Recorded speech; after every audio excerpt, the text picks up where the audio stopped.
5 ayat 7 dengan firman Tuhan. Tapi aku berkat kasih setiamu yang besar, aku masuk ke dalam rumahmu, sujud menyembah ke arah barimu yang kudus. Dengan takut akan Engkau, inilah setiap kami. Kami dapat sujud menyembah, menikmati kasih dan kemurahan. Percaya Tuhan, ketika kami menyembah, kuasa-Mu bekerja. Ketika kami mengangkat hati kami di hadapan-Mu, kuasa hadirat-Mu boleh menyentuh setiap kami.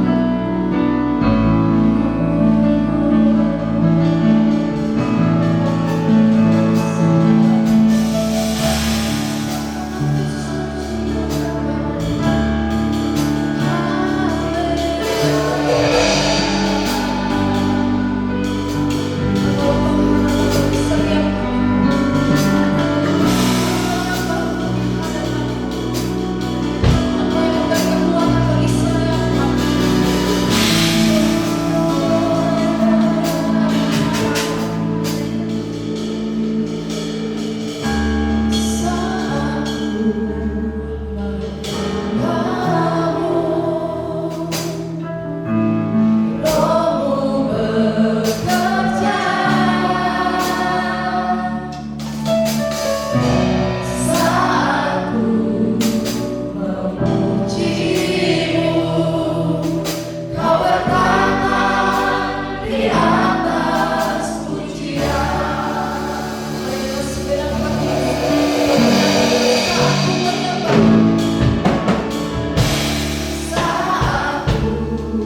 Dalam setiap kondisi apapun Tuhan itu ada dalam hidup kita.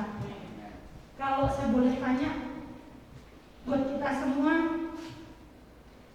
bagaimana melalui tahun 2020? Buat setiap kita, biasa saja, senang atau gimana? Berat. Ada yang berat, ada yang luar biasa.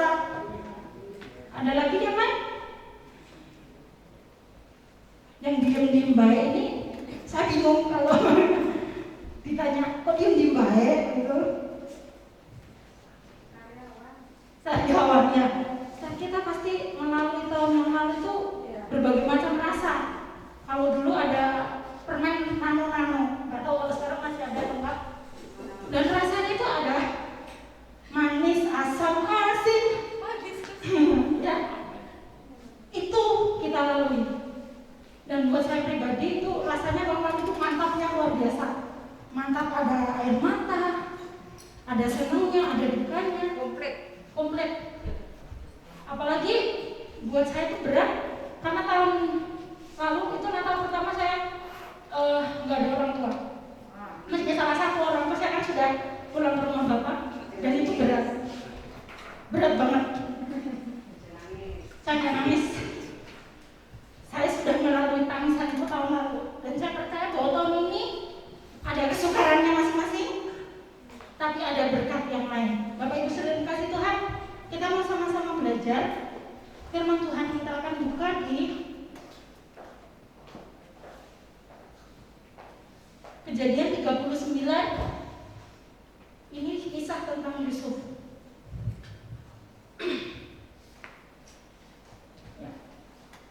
Mari kita baca sama-sama Kejadian 39 ayat 1 sampai yang ke-23. Kita akan baca secara bergantian. Saya ayat yang ganjil, Bapak Ibu Saudara ayat yang genap. Adapun Yusuf telah dibawa ke Mesir dan Potifar, seorang Mesir pegawai istana Firaun, kepala pengawal raja, membeli dia dari tangan orang Ismail yang telah membawa dia ke situ.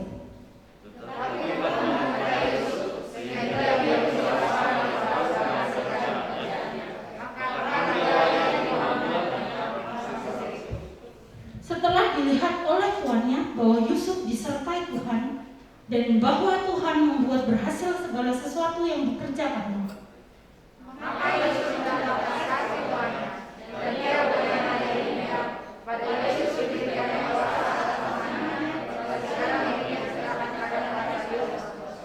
Sejak ia memberikan kuasa dalam rumahnya dan atas segala miliknya kepada Yusuf, Tuhan memberkati orang Mesir itu karena Yusuf, sehingga berkat Tuhan ada atas segala miliknya, baik yang di rumah maupun yang di ladang. Segala miliknya diserahkan kepada kuasa Yusuf, dan dengan bantuan Yusuf dia tidak salah dengan apapun selain daripada dia sendiri.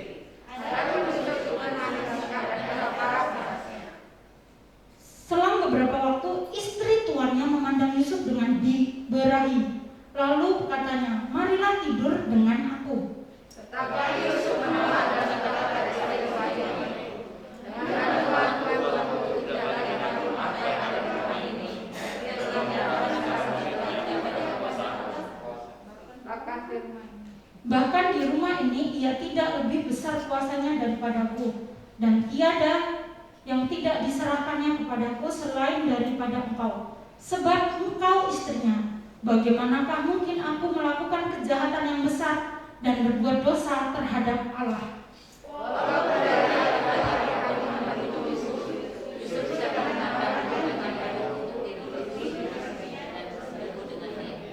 Pada suatu hari masuklah Yusuf ke dalam rumah untuk melakukan pekerjaannya, sedang dari seisi rumah itu seorang pun tidak ada di rumah.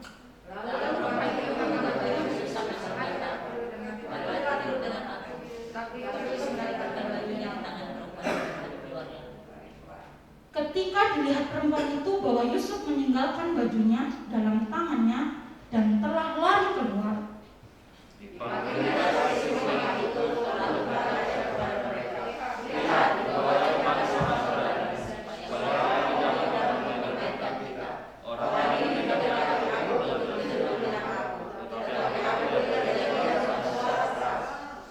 Dan ketika didengarnya bahwa aku berteriak sekeras-kerasnya, ditinggalkannya lah bajunya padaku, lalu ia lari keluar.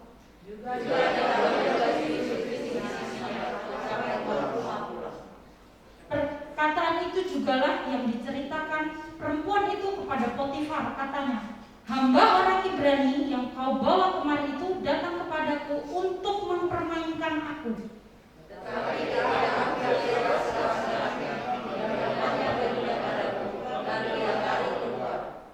Baru saja didengar oleh tuannya perkataan yang diceritakan istrinya kepadanya. Begini-begitulah aku diperlakukan oleh hambamu itu. Maka bangkitlah amarahnya.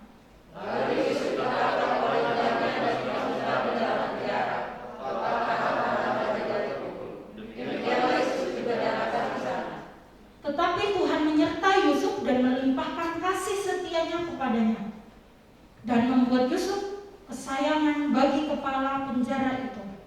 Setelah itu kepala penjara mempercayakan semua tahanan dalam penjara itu kepada Yusuf, dan segala pekerjaan yang harus dilakukan dialah yang mengurusnya.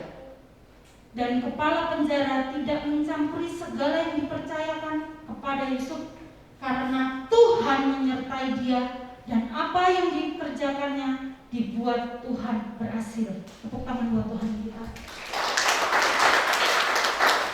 Bapak Ibu Saudara yang kasih Tuhan, kalau kita lihat kisahnya Yusuf itu, dia mengalami musim yang selalu tidak menyenangkan.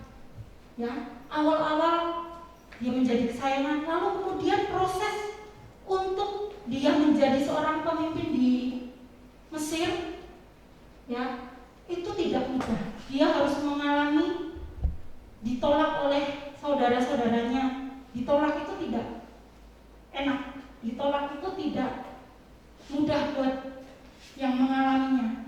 Kemudian nggak cukup itu, dia dijual, bahkan dia dianggap mati. Bapaknya Yakub itu taunya Yusuf mati, sedangkan sebenarnya dia dijual. Penderitaannya itu nggak sampai cukup dia dijual dan jadi budak. Dan jadi budak pun dia tetap mengalami fase yang tidak mudah. Dari firman Tuhan hari ini saya mau beri judul berjalan bersama dengan Tuhan. Kita lihat bagaimana prosesnya Yusuf. Bapak Ibu, hari-hari kita itu gak mudah. Gak jaminan bahwa tahun 2021 akan jauh lebih mudah buat setiap kita. Kita nggak pernah tahu hari esok apa yang terjadi, bahkan 2 hari lagi apa yang akan kita lalui kita nggak tahu. Kadang masalah itu datang, pencobaan itu datang di saat kita nggak siap.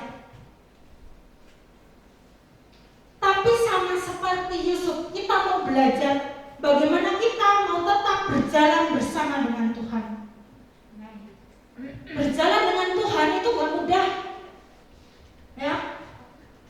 Pasti akan banyak tantangan, banyak resiko yang harus kita hadapi.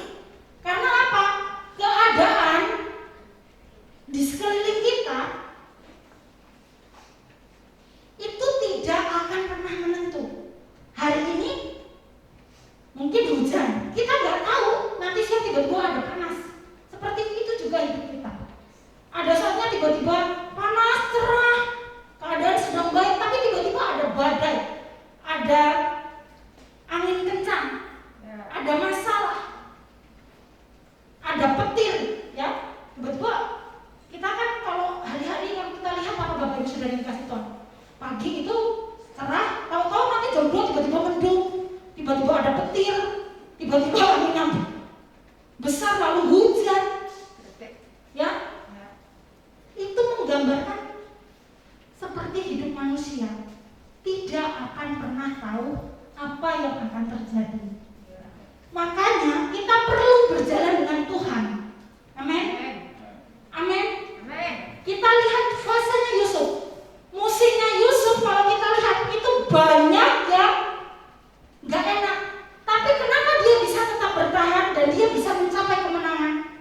lebih dari pemenang. Bahkan dia dipakai Tuhan untuk memberkati bangsanya, bukan hanya keluarganya, tapi bangsa dan keturunannya menikmati. Padahal yang susah duluan siapa? Yusuf, yang dihina, yang ditolak, yang istilahnya kayak dihilangkan dalam kartu keluarga, ya, gak dianggap. Itu siapa? Yusuf. Tapi percayalah Bapak Ibu, setiap masalah yang diberikan Tuhan itu akan membuat kita menjadi pribadi-pribadi yang kuat. Amin. Pribadi-pribadi yang tangguh. Kenapa? Karena Tuhan kita itu Tuhan yang tangguh. Ya. Gak sekedar berjanji, enggak. Nah, mengapa sih kita harus berjalan dengan Tuhan? Poin yang pertama itu di dalam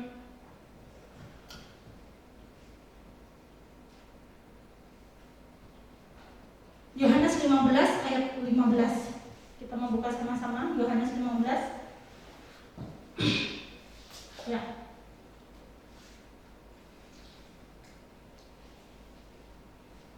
Yohanes 15 ya. Aku tidak menyebut kamu lagi sebagai hamba.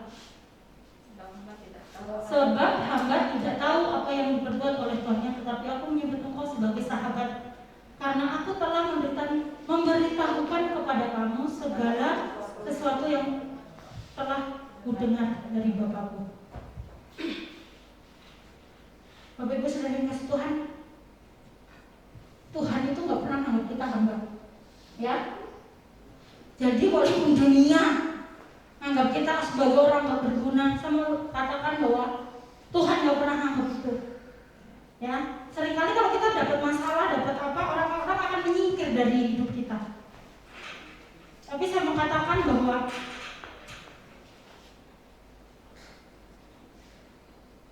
Tuhan itu Allah yang akan selalu menolong kita. Amen. Mengapa kita harus berjalan dengan Tuhan? Kita manusia itu tidak bisa jauh, dan di luar Tuhan kita tidak dapat berbuah apa-apa. Akulah pokok anggur yang benar, kata firman Tuhan. Di luar aku tidak akan menghasilkan apa-apa. Jadi Bapak Ibu, kenapa kita mesti berjalan dengan Tuhan? Karena kita tahu bahwa kalau nggak sama Tuhan kita tidak dapat berbuat apa-apa. Ya, jangan sekali-sekali mengandalkan kekuatan kita. Jangan sekali-sekali mengandalkan kemampuan kita. Kekuatan kita, kemampuan kita terbatas. Tapi Allah kita adalah Allah yang tidak terbatas. Tuhan gak menjanjikan dalam hidup kita itu banyak jalan aspal, lempeng, tol. Ya, kayak jalan tol cuma bayar nempel kartu, bisa lewat, tidak. Dan anugerahnya bukan seperti etol yang bisa masuk gitu, enggak. Tuhan gak menjanjikan kita apa? Nyaman hidupnya, enggak. Di depan kita banyak batu, banyak kerikil, banyak lubang. Yang Tuhan janjikan adalah kekuatan dan penyertaannya buat kita semua.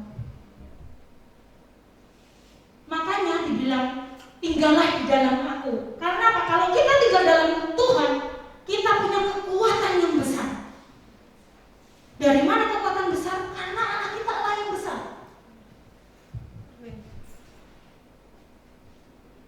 Karena Allah kita Allah yang besar. Jadi mari tinggal di dalam Tuhan. Karena di luar Tuhan kita tidak dapat melakukan apa-apa. Lalu poin yang kedua, 1 Korintus 10 ayat yang ke-13. Saya bacakan. Pencobaan-pencobaan yang kamu alami ialah pencobaan-pencobaan biasa yang tidak melebihi kekuatan manusia. Sebab Allah setia, dan karena itu Ia tidak akan membiarkan kamu dicobai melampaui kekuatanmu. Pada waktu kamu dicobai, Ia akan memberikan kepadamu jalan keluar hingga kamu dapat menanggungnya. Tuhan kita itu bukan bukan hanya Tuhan yang berjanji, tapi Dia Tuhan yang selalu menepati. Amin. Dia gak hanya janji-janji saja, enggak. Tapi Tuhan akan selalu menepati. Dalam setiap masalah, seringkali kita berpikir, Tuhan sedang menghajar kita. Bapak Ibu tahu nggak? Kata hajar di dalamnya ada kata ajar. Artinya saat seperti Tuhan menghajar kita, sebenarnya Tuhan sedang mengajar kita untuk selalu apa? Berjalan dengan Tuhan. Nggak hanya hajaran, ya. Kalau kita bayangin kata hajar itu berarti kita sedang apa? Kayak dicambuk, ya. Kayak dipukul, kayak diberi sanksi. Tapi di dalamnya kata ajar, ya. Saya di sekolah itu mengajari, nggak hanya menghajar, mendisiplin. Kalau anak-anak murid saya sedang melakukan hal yang tidak benar atau tidak patuh,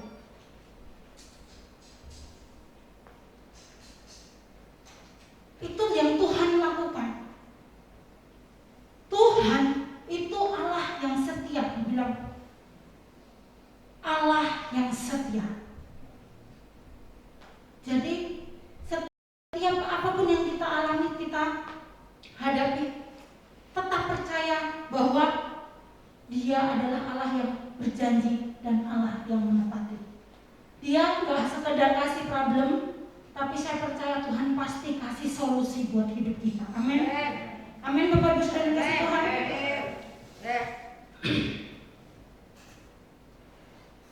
Bapak Ibu, saat Tuhan berjanji, itu waktu tidak akan melunturkan janji Tuhan dalam hidup kita. Karena apa? Janji Tuhan itu gak kadaluarsa. Kalau makanan expired, tapi Tuhan janjinya, firman-Nya tidak ada yang expired. Amin. Jadi jangan khawatir, Bu, saya harus tunggu berapa lama? Enggak apa-apa. Karena apa? Dalam waktu menunggu itu, kekuatan Tuhan tidak akan hilang dalam hidup kita. Kalau di antara kita ini sedang menunggu janji Tuhan, sepertinya Tuhan, saya berdoa kok belum dapat nih Tuhan, saya kok bergumul begini. Bapak Ibu, saya mau katakan, jangan khawatir, jangan takut. Tuhan itu ada beserta dengan kita.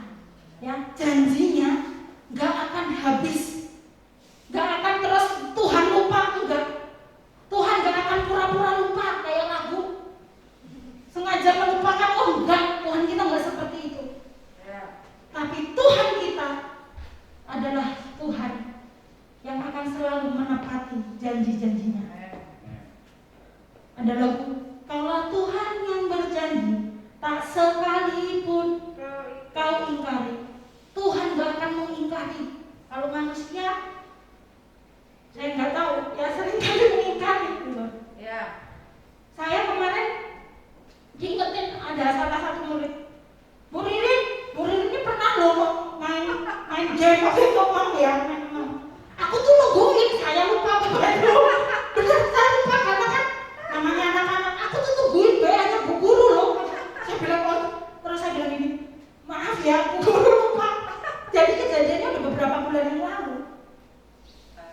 Dia nunggu saya main game sama dia antusias banget gitu, mau main game sama gurunya. Sayangnya lupa.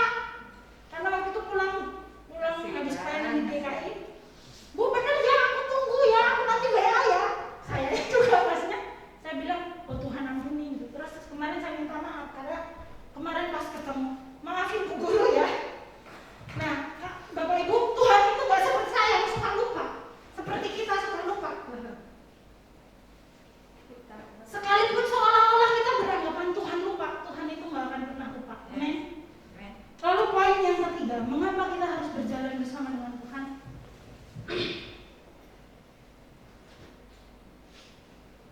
Karena di Lukas 1 ayat 37, sebab bagi Allah tidak ada yang mustahil.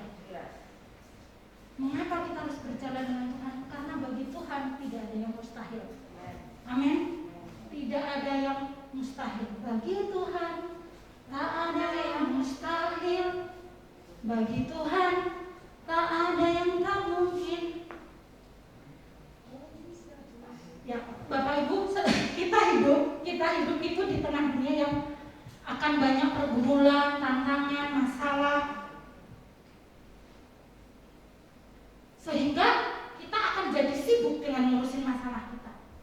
Ya, bayangin kita aja pribadi satu orang ya kalau punya masalah itu semuanya konsentrasi kita terpecah belah, benar? Ya. Apalagi Tuhan sebenarnya ya. Tuhan itu ngurusin banyak kotak-kotak sama hidup-hidup manusia. Bayangkan kalau seluruh makhluk, saya nggak hanya bilang seluruh bumi, seluruh manusia, tapi seluruh makhluk, berarti Tuhan yang mikirin ikan juga sebenarnya ya. Perkembangbiakan ikan, nggak hanya manusia aja. Tapi yang luar biasanya Tuhan, sekalipun sepertinya nih, banyak sekali urusannya Tuhan. Tuhan itu nggak pernah melupakan kita. Ya, Tuhan itu nggak pernah melupakan kita. Jadi dia tetap bisa fokus loh sama kita. Bayangin mungkin di hari yang sama saya punya masalah, saudara dia punya masalah, bukan saya punya masalah. Sama-sama mungkin berdoa di rumah masing-masing. Ya. Orang pikir Tuhan bingung yang mana dulu yang mau dijawab ya. Punyanya Bu Caca dulu apakah? Punya Bu Ririn dulu apa si saudara dia dulu? Tuhan kita nggak gitu. Dia selalu bisa fokus ya, dan dia melakukan banyak perkara yang tidak pernah bisa kita pahami.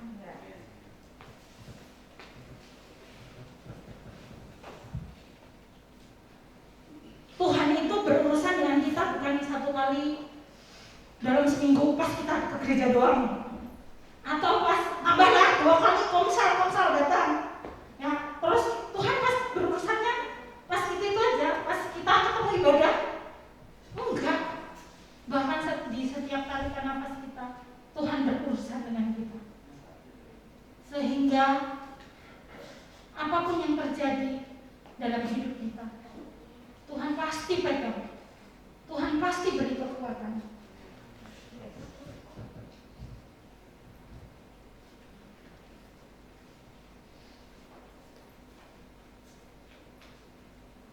Setiap masalah apapun yang terjadi dalam hidup kita, seringkali kita manusia menggunakan kekuatan kita dan mencoba mengubah keadaan. Bapak Ibu Saudara yang dikasihi Tuhan, sebenarnya seringkali kita nggak sadar pencobaan masalah yang terjadi dalam hidup kita itu adalah cara Tuhan untuk mengubah hidup kita. Jadi bukan kita yang mengubah masalah, tapi masalah itu yang akan mengubah hidup kita menjadi pribadi yang lebih kuat dan berpengharapan di dalam Tuhan. Ya, kita mengubah keadaan itu nggak mungkin. Yang mungkin siapa? Hanya satu pribadi, yaitu Tuhan Yesus. Ya, jadi masalah persoalan itu yang akan mengubah kita, yang jadinya mungkin lemah menjadi pribadi yang kuat.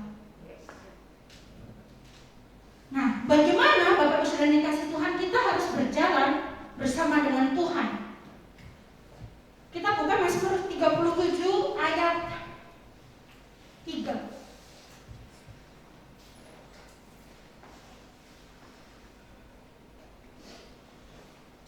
Percayalah kepada Tuhan dan lakukanlah yang baik. Diamlah di negeri dan berlakulah setia. Poin yang pertama, bagaimana caranya? Yang pertama, percayalah kepada Tuhan. Percaya itu bukan setengah-setengah, yang Tuhan mau itu penuh.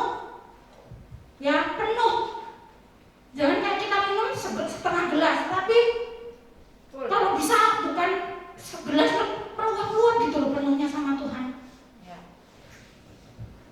Nah, saat ini jika kita dalam pergumulan masalah, Bapak Ibu, jangan pernah lari dari masalah tersebut. Amin.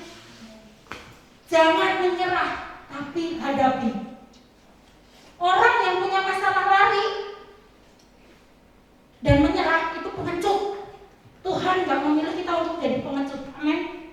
Tapi Tuhan memilih kita untuk menjadi orang-orang yang lebih dari pemenang. Bagaimana kita menjadi orang yang lebih dari pemenang kalau kita nggak berani menghadapi masalah?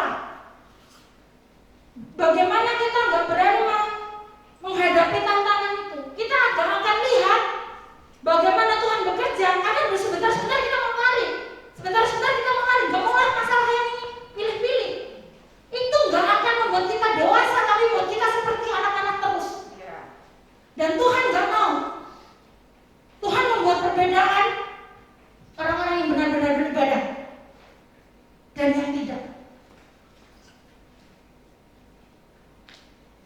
Amin. Jadi mari, kalau kita punya masalah, jangan berhenti, jangan menyerah, hadapi tantangan itu. Kita nggak tahu setelah tantangan itu apa yang akan terjadi. Kita bisa melihat ada pelangi habis hujan. Amin. Kita nggak akan bisa lihat pelangi kalau kita nggak lalui badai, kita nggak lalui masalah, kita nggak melalui pergumulan, kita nggak akan bisa melihat janji Tuhan itu bekerja. Karena saat kita lari dari masalah ini ke masalah ini, yang kita lihat apa? Awan pekat terus.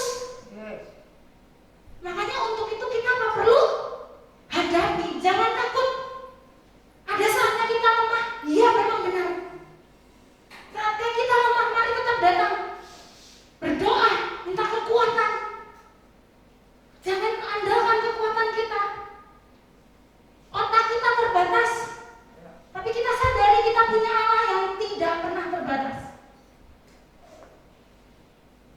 Lalu yang kedua, bagaimana cara kita berjalan dengan Tuhan?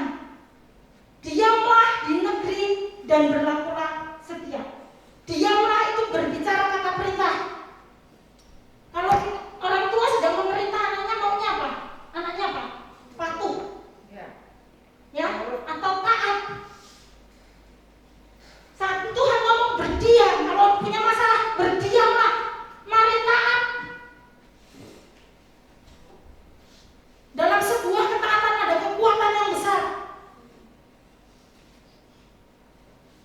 Bagaimana berjalan? Mari kita taat dan setia sama Tuhan.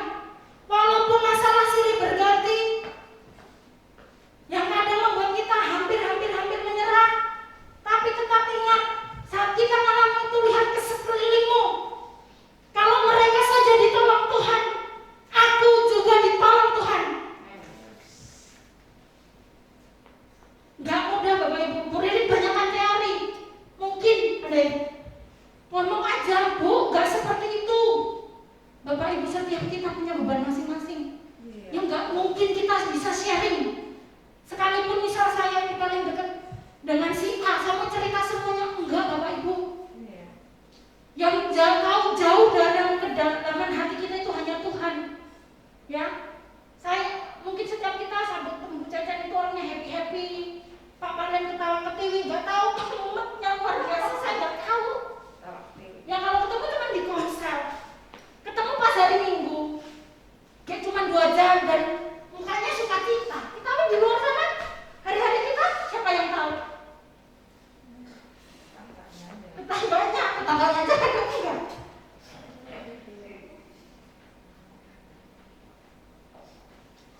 Tuhan minta 2 hal, percaya sepenuhnya, lalu taat dan setia sama Tuhan. Hidup itu enggak mudah, tapi saya mau mengajak setiap kita, mari bangkit, sebab Dia adalah Tuhan beserta dengan kita. Saat kita punya masalah, akan ada air mata, kesedihan, mungkin lelah. Tapi saya percaya, kita mempercayai bahwa semua itu akan diubahkan Tuhan menjadi sesuatu yang indah dalam hidup kita. Ini ayat yang terakhir, kita akan buka bersama-sama di Yesaya 41 ayat 10. Kita baca sama-sama.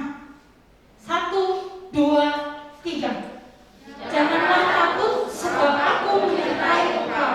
Janganlah bimbang sebab aku ini Allahmu. Aku akan meneguhkan, bahkan menolong engkau. Aku akan memegang engkau dengan tangan kananku dan membawa kemenangan. Tepuk tangan buat Tuhan. Mari saya undang untuk setiap kita bangkit berdiri.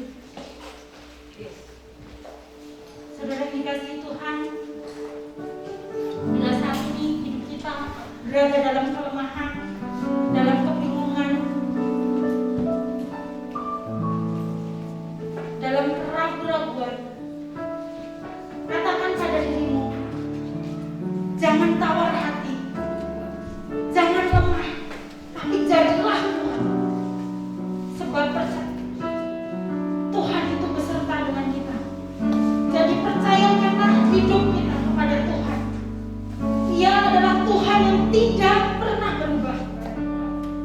Dia adalah Tuhan yang setia pada firman dan setia pada janjinya.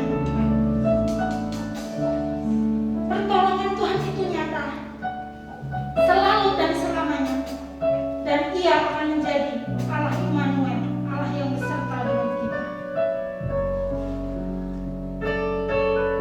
Dalam hari-hari kami Tuhan, kami tahu tanpa kekuatan-Mu kami tidak akan mampu.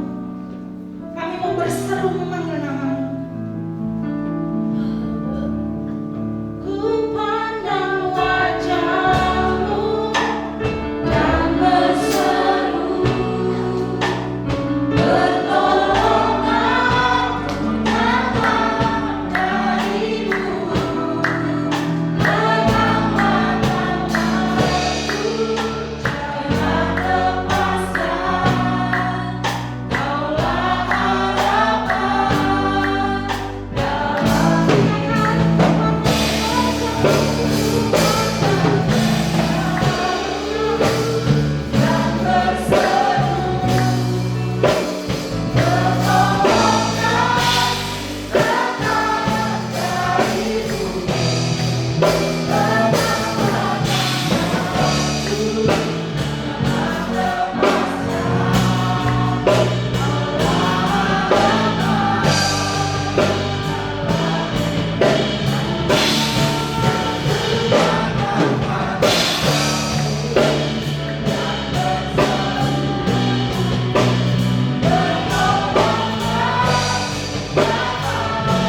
dari-Mu.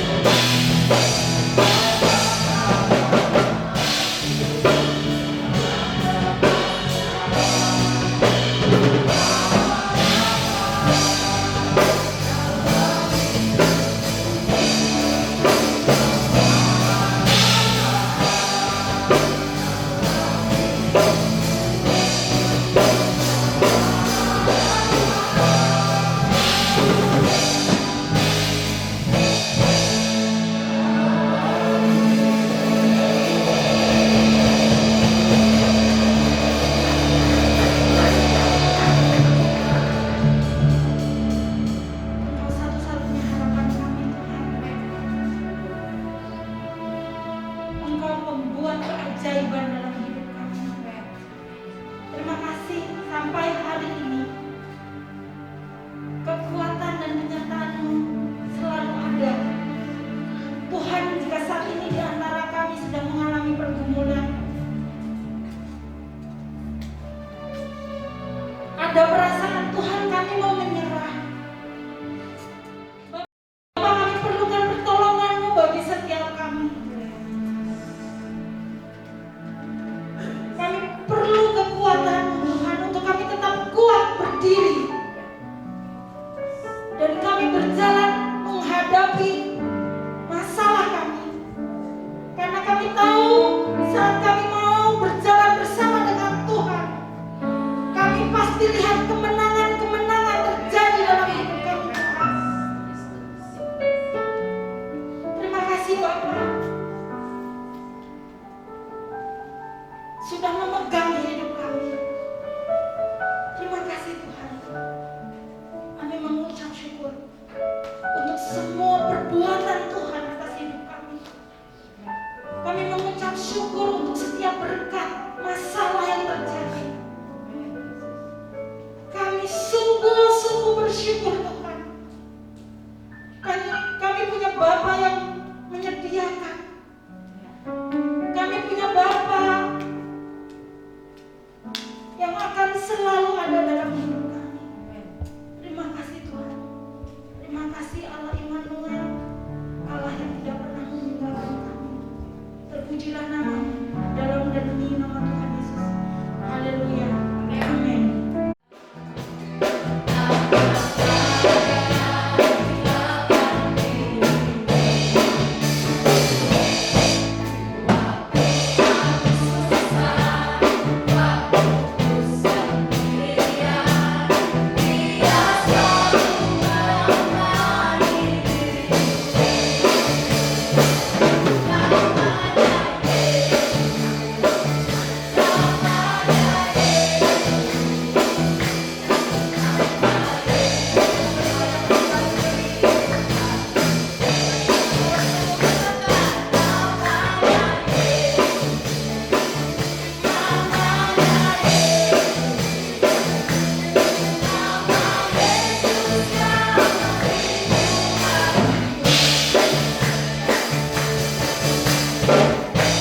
berdoa Tuhan buat bangsa dan negara kami Indonesia Tuhan.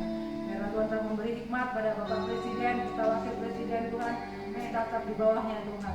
Dan kami memberkati Indonesia Tuhan. Biarlah segala sesuatu Tuhan, kedamaian, ketentraman ada di Indonesia Tuhan. Juga akan berdoa Tuhan saat ini Tuhan untuk orang-orang yang belum mengenal dan percaya Engkau Tuhan. Biarlah Tuhan siap hamba-hamba Tuhan dimanapun di penjuru pelosok-pelosok negeri Tuhan bisa boleh memberitakan kebenaran firman-Mu Tuhan.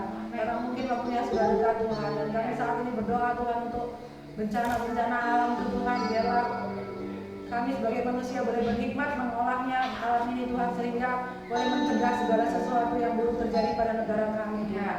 Biarlah kasih setiap yang berkati setiap kami, juga setiap aparat, semua yang terlibat dalam ketentraman dan di negara kami ini Tuhan. Biarlah kasih kami yang berkati Tuhan setiap anak-anak-Mu Tuhan dimanapun berada Tuhan, untuk membantu dan menolong untuk korban-korban bencana ataupun yang mengalami kesusahan Tuhan. Biarlah semua umat-Mu Tuhan boleh mempersiapkan diri Tuhan, bahwa Tuhan semakin dekat dan mereka butuh Tuhan dalam kehidupan mereka Tuhan. Biarlah mereka boleh menyadari Tuhan dan berjalan bersama-Mu Tuhan. Biarlah kasih karunia-Mu juga memberkati setiap jemaat tempat ini Tuhan, supaya jemaat tempat ini tidak suam-suam kuku Tuhan, tapi supaya mereka boleh mempersiapkan diri Tuhan untuk rajin ibadah Tuhan. Biarlah nama Tuhan dipermuliakan Tuhan, dan jemaat tempat ini boleh memberkati orang-orang sekitarnya Tuhan. Biarlah tiap jemaat tempat ini juga boleh fokus Tuhan, hanya percaya kepada Tuhan Yesus saja Tuhan, dan mereka boleh tetap kuat dan menguatkan situ sekelilingnya Tuhan. Terima kasih Tuhan, kami juga menyerahkan waktu kami pada Indah ya Tuhan. Biarlah Tuhan memberkati Tuhan, dan kami bersyukur masih boleh beribadah di tempat ini Tuhan. Biarlah semua anak cucu mantu yang boleh bersama-sama beribadah di tempat ini, nama Tuhan dipermuliakan Tuhan.